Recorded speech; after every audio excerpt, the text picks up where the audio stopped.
શિક્ષણ વર્ગના રાજ્યના કન્વીનર કે જેનું આંદોલન માનનીય પ્રધાનમંત્રી મોદી સાહેબને છે, સરકારની સામે છે, પણ આપણે સ્પષ્ટતાથી કહી શકું કે જે વિદ્યાર્થીઓનું આંદોલન ફક્ત પેપર લીક થયેલા કારણે જવાબદાર લોકો સામેનું હતું, નરેશભાઈ એટલા જ માટે માનનીય પ્રધાનમંત્રી મોદી સાહેબે જ્યારે પોતે વિડીયો મૂક્યો ત્યારે એક ઇતિહાસ સર્જાયો, લોકોનું સમર્થન મળ્યું અને એમાં પણ કોઈ રેકોર્ડ કરવા માટેનો પ્રયત્ન કરે છે. આ વાત એ સમર્થન મળ્યું આજ દિન સુધી આખા વિશ્વની અંદર નથી મળ્યું. પોતાને એવું સમર્થન કોઈ પણ જૈનજીના વિદ્યાર્થી હશે કોંગ્રેસ દ્વારા પણ આનો લાભ લેવાનો પ્રયત્ન થયો. એમને થયું કે આંદોલનનો લાભ લઈએ અને નબળી પડેલી કોંગ્રેસ પ્રમુખ શ્રી મુકેશભાઈને વિનંતી કરીશ કે પોતે આવો જે જમીન અને સોંપતા શ્રી હતા, કિશોરભાઈ જગ્યા સોંપતા હતા, એમણે એનો લાભ લેવાનો પ્રયત્ન કર્યો, પરંતુ અમને ખબર હતી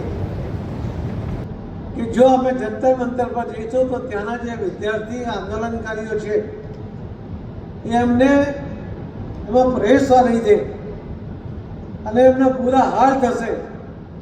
અને એટલા માટે આપણે પણ જોયું હશે કે કોંગ્રેસ કે અન્ય કોઈ પણ પાર્ટી જંતર મંતર ઉપર જવાની હિંમત નથી કરી.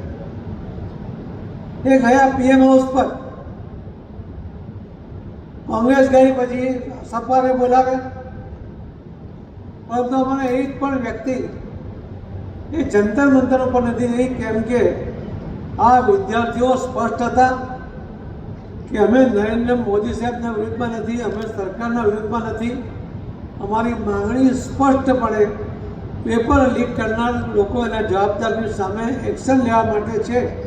અને માનનીય પ્રધાનમંત્રી મોદી સાહેબે એક્શન લેતાની સાથે જ એ આખું આંદોલન સમેટાઈ ગયું.